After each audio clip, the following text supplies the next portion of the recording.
Thank you so much for the opportunity to speak and share in community with you today.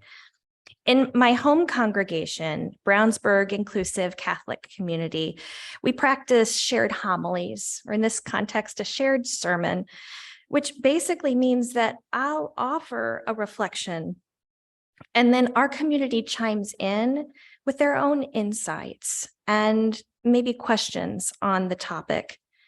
In a similar fashion, I'll invite you today to participate in a dialogue at the end of my sermon. So very few people know about Roman Catholic women priests. So my goal is simply to raise awareness about who we are and to hopefully show how our movement for equality bears importance for non-Catholics as well. The Roman Catholic Patriarchy depends on the idea that a select group of people, cis men, are entrusted by God to decide how society should be ordered. Globally, there are only two countries where women cannot vote. It's Vatican City and Brunei, which is a very small Asian nation on the island of Borneo. The female population of Vatican City is also very small, but its denial of women's votes is representative of the greater church. Catholic women have no votes on matters of church importance, and we never have. Only ordained cis men, specifically bishops, priests, and heads of male religious orders, have been granted voting rights in major synods and councils. And only cardinals can elect a pope. In a church of 1.3 billion Catholics that traces back to 590 Common Era, today the voices of 650 million women have been silenced. While the institution reserves the right to conduct its own business according to its values, for better or worse, it doesn't end there. The influence of the Catholic Church is enormous. It uses money, relationships, resources, and power to persuade our legislative and judiciary bodies at local, state, national, and international levels. Not only does it lobby for its own special interests, but it benefits from a wide network of cultivated connections with dioceses that have contributed millions of dollars to targeted efforts like anti-abortion campaigns and influencing the global populace far beyond the realm of its own members, which at over 1 billion people is significant enough. Gender injustices perpetrated by the Roman Catholic Church are not just centered in the United States, but they're happening globally. Worldwide, the institution continues to block access to birth control, and it doesn't accept a woman's fundamental right to reproductive autonomy. And yet, when the Pope recently returned from a trip to Bahrain, he exclaimed, "I ask myself, why does a woman have to fight for her rights?" He decried those who treat women as second-class citizens. And I thought to myself, dear man, you're so close.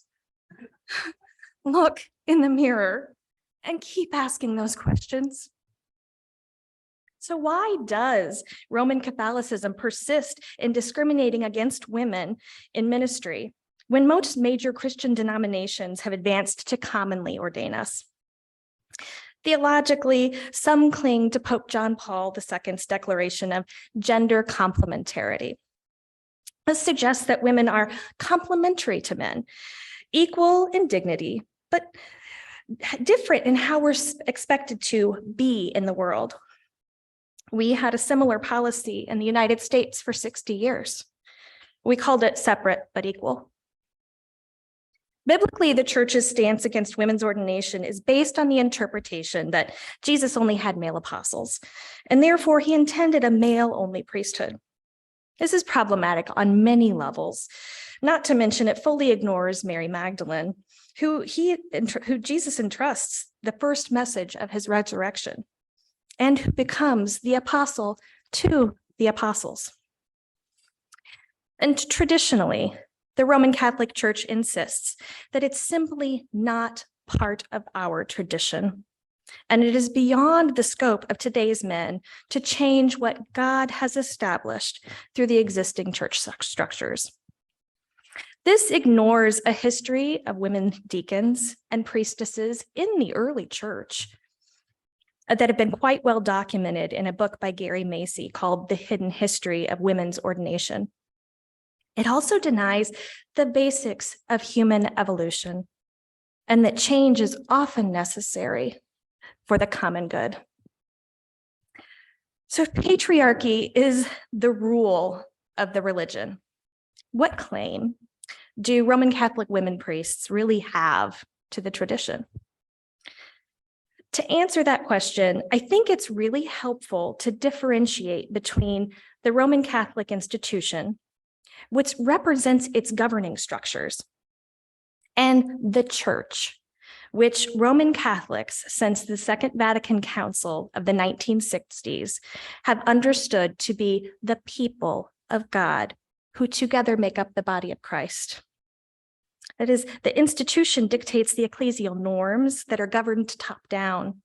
It dictates liturgical standards, official teachings, and maintains a ruling hierarchy with the Pope at the top, followed by cardinals, bishops, members of the curia, priests, deacons, vowed religion, and lay people at the bottom. The institution fiercely protects male-only ordination and anti-LGBTQ+ stances, along with many other issues that others might deem unjust in terms of human rights and dignity. The institution is responsible for the rules it creates, the hierarchy it maintains, and the good and the evil it does. However, it's not without tension. The ruling class is not the church, though it does believe itself to be specially privileged to dictate good sense and morality to those of us who find ourselves down below. Now, when we shift our focus to the church as the people, one may see how the Roman Catholic governing principles are misaligned from Vatican II's recognition that the entire body of believers are the very essence of the church and key to a Catholic concept known as the sensus fidei, the sense of the faithful, which is necessary to ethically guide it. This means that truth is revealed through consensus of the body of the faithful, clergy and laity alike. So if the church is the people of God and the institution is dictated by a ruling class, one of the major questions at stake is, who does God speak to and through? And whose voices are valid? Theologically speaking, the answer is all voices. The church is the people, and God's truth is made manifest among all, not just to and through those with political power. All includes women, LGBTQ+ community, racial and ethnic minorities, the marginalized, and the economically disadvantaged. So the behaviors of clergy who feel it is their duty to dictate theology and morality and prescribe ways of life for others are actually ill-aligned with basic Catholic precepts. It's only by witnessing and recognizing the full humanity of one another that Catholics can discern in love and justice what is good and right in our worship and organizational structures, as well as for our individual and collective well-being. But, whoa, did I do that? I'm so sorry. So sorry. Mic drop, no. Who can tell the institution it's wrong? RCWP and other conscientious Catholics recognize that there's too much influence from the ruling class and not enough from the body itself. Sadly, the patriarchy is self-protected. The institution is not democratic, and therefore our calls for equality are always silenced. This is true even though the majority of Catholics support issues like women's ordination, marriage equality, and reproductive rights, which the institution so vehemently opposes. So when the morality of the people, of the masses, differs from institutional teachings, it's a reflection of how Catholics are assessing our world based on personal experience and exercising our consciences, which is also a Catholic value. Primacy of conscience is a Catholic doctrine that teaches that we are morally obligated to use reason to discern ethically complex situations, and that following our consciences supersedes the obligation to follow rules, especially those that may be unethical. So enter the role of prophets, those who see, hear, speak, and act against the grain out of loving persistence and commitment to ethical evolution. Among these have been liberation theologians like Gustavo Gutierrez and Ivonne Guevara, evolutionary theologian Sister Ilia Delio, women's ordination advocates like Father Roy Bourgeois, a great many nuns, and communities like Dignity USA that advocate for LGBTQ+ Catholics. We have Call to Action that continues to work for a more inclusive church, Catholics for Choice that gives voice to pro-choice Catholics, and Women's Ordination Conference that creatively speaks truth to power and continues to call the hierarchy to task on its gender rights violations. And I'm here today because I was ordained in apostolic succession to the Roman Catholic priesthood through a series of events that were set into motion by courageous Catholics, women and men, who defied dogma to become ordained. I'm also here because my childhood priest encouraged me to become the very first altar server, female altar server, in our very conservative diocese in the early 1980s. He preached inclusion through his actions louder than his words. And also I'm here because I've been supported in many ways by Roman Catholic clergy. At the same time, many Roman Catholic women priests have received supportive clergy friends. At the same time, they've received letters of excommunication from bishops, lost jobs with their diocese, and have been outcast from communities they love. Some have been rendered homeless for making this choice to become ordained. The entire system is messy. It's filled with healers and holiness, beautiful sacraments and traditions, corruption and harm. What are we to do? This is the crux of the modern Catholic identity battle. At the highest level of the institution, some seek to understand the people and their experiences and to account for one another. They really do. Francis's current efforts at developing a synodal or a listening church might be one example. However, far too often, male bishops hear what the faithful have to say, and when it does not agree with their hierarchical sensibilities, they come to the conclusion that the faithful simply haven't been instructed well enough. We just don't understand. So they commit to correcting our thinking and teaching us better, instead of considering that perhaps it's their thinking that needs correction. Roman Catholic women priests models something different. One of the hallmarks of RCWP that differs greatly from the institutional church is our commitment to non-hierarchical governance. RCWP USA is a national 501c3 with a board of directors that handles necessary business, but everything is informed by national leadership circles that are composed of priests and associates.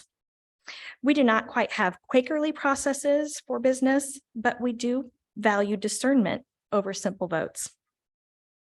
Furthermore, we don't dictate liturgical standards and creeds. Much like the UU, we operate on shared principles or values, some of which I shared in opening words, those being equality, inclusivity, justice, and prophetic obedience. As these values indicate, there is great room for expression and diversity in the particulars of our faith. We are a people with a strong Catholic identity and commitment to the gospel, and yet you might find a great diversity of thought on matters of traditional Catholic teachings and biblical interpretation. Our masses are all grounded in traditional Catholic structure, but we use gender-inclusive language and biblical translations. There's a playful creativity involved in the process, and I have witnessed a beautiful evolution in our prayer development over the past 10 years.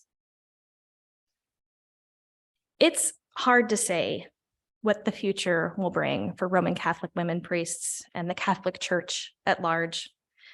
But I would say that as RCWP, we are living with loving persistence into the present, with great hope for the evolution of our church. As women priests, we aim to model inclusion in a way that respects all faiths and promotes dignity and equality for all.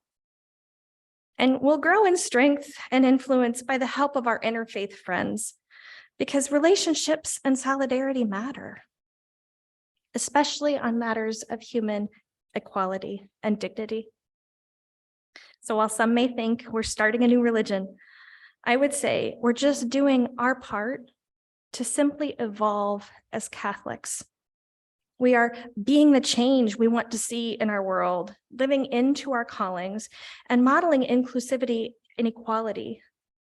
We're living at the margins of the global Catholic body, persisting in our identity as Catholics while shining a light on gender injustices, talking about the things that are not allowed to be talked about, rejecting unjust teachings, breaking unjust rules, really just by being ourselves. So this is where I'd like to turn to you. I'd love to give you just a few moments to sit with what you've heard today. And I'll just provide a few prompts for discussion with your neighbor after we've had just a little moment of silent reflection.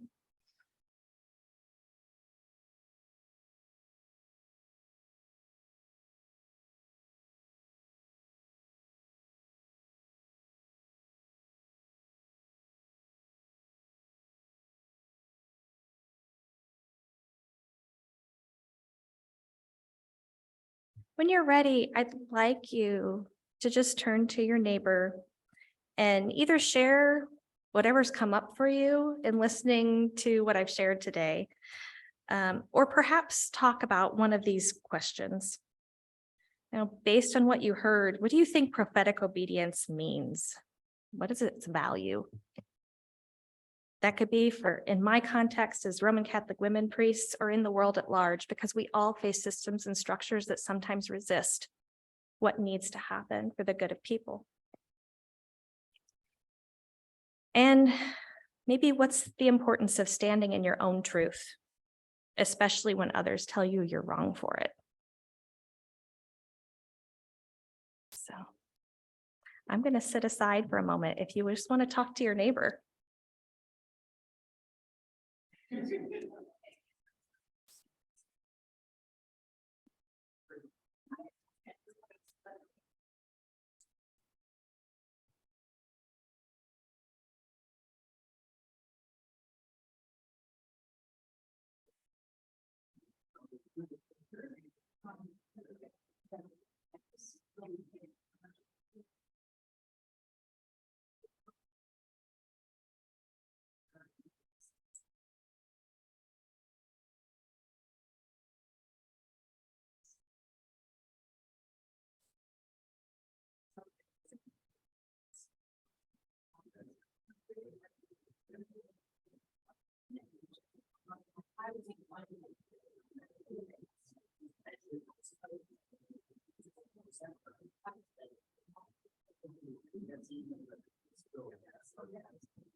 All right.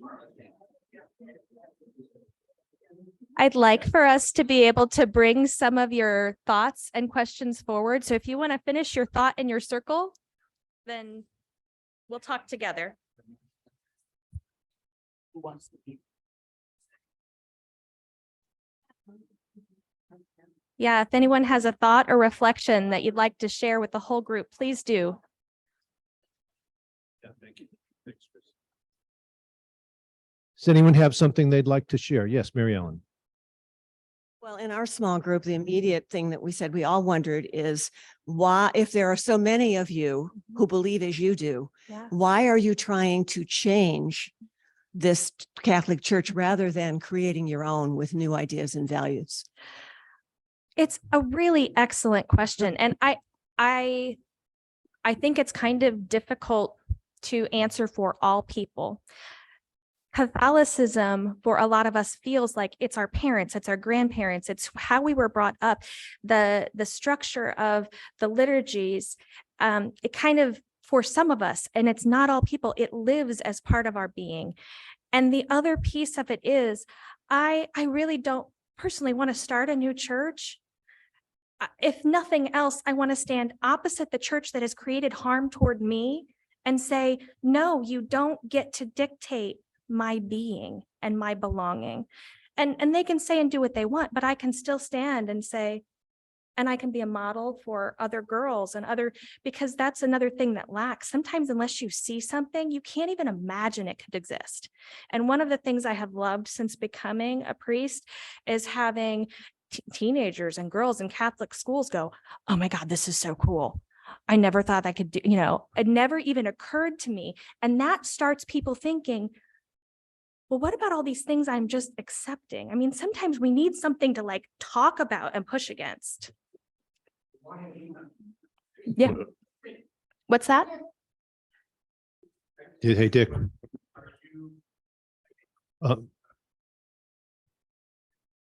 Yeah. It's okay. Yeah, I'm gonna. Yeah. Are you in fact recognized by the Roman Catholic Church or not? The Roman Catholic Church recognizes me as a heretic and an excommunicate. Wait, let's wait till we get the microphone just so we can. Well, I was in the same set of questions in myself. So is a heretic an official position in the Catholic Church? And to say this a little more politely, I suppose, because you are saying that the Catholic Church holds on to those old beliefs and all, yet allows people that don't believe that to be in the church. I mean, you're allowed to be in the church. Yeah, no. So many Catholic priests, many Roman Catholic women priests have received letters of excommunication, and the Vatican issued a de facto letter of excommunication that says that anyone like me who becomes ordained, or anyone who participates in a mass or goes to anything where a woman priest is present and presiding, is automatically excommunicating because you are doing a bad thing. So part of the fabric of the patriarchy, if you go back centuries, there were always these anathemas. If you do the wrong thing, you're anathema. You are no longer one of us. And so in order to maintain itself, the church, the institution right now only knows how to exist by managing people with behaviors. You're in or you're out. And so it's kind of like, there's not a room for this, like show up and dialogue. There's not a room for, can you see me and hear this? And so one of the things our movement is doing is saying, okay, you're not going to see me, you're not going to hear me, but I'm going to stand in a place and occupy space and claim who I am despite you. Yeah. I'm gonna Or- hold on. yeah. Michelle, did you have a question? You had your hand up. Just take the mic, please. So, To your point about that being so important for you to be there representing to young girls, young women, Yeah, it's just as important to the young boys and absolutely. teenagers to see this, because it's a Scandinavian country where they've always had like for the longest time, female prime minister. And when the man was elected, the Yeah. little boy asked his mom, but that's a Yeah. man, you know, Yeah. we are just, we are infiltrated with these things. So I think I also think it's very powerful and important to stay within what you're staying in, because fringe outside becomes fringe. Mhm. You know, you will have that respect. It's another way of not being validated for who we are. They're saying you can't, can you be Catholic and disobey a Catholic rule? Well, I'm going to say yes. And I have a 17-year-old son, and I agree with you. Absolutely. And I'm super proud of how he is and belongs in the world and perceives other people in terms of their human dignity. And he doesn't even question it. It makes no sense. He's like, patriarchy makes no sense. And I want to contribute to more young people that go, this doesn't make sense. we're just going to have a couple more questions because Angela and I talked earlier that we want to make sure we don't go too long. So, Nicole had a question. This is kind of a personal question, so you can answer it personally or for other people. But I feel like if I was going to stay in the Christian church but not believe everything, that that'd be similar. What do you believe in? That Jesus Christ was your savior? That was the thing that kept me in the church, and you could either be in or out for my Lutheran faith. And what's your personal belief on that? Or are there other people that are in your position that don't literally believe that, but are in that position? That is a fantastic question. And the answer is similarly that we have an evolving relationship with our tradition and with the gospel and with what we understand. So when I was at Earlham, I did biblical studies. I love biblical studies. I'm a geek about it. And I love Jesus of the Gospels, and I love the gospel stories. So if you ask me if I believe literally the dogmas as they have been outlined, I don't. Now, I cannot tell you that every single Roman Catholic woman priest is in the same place of evolution.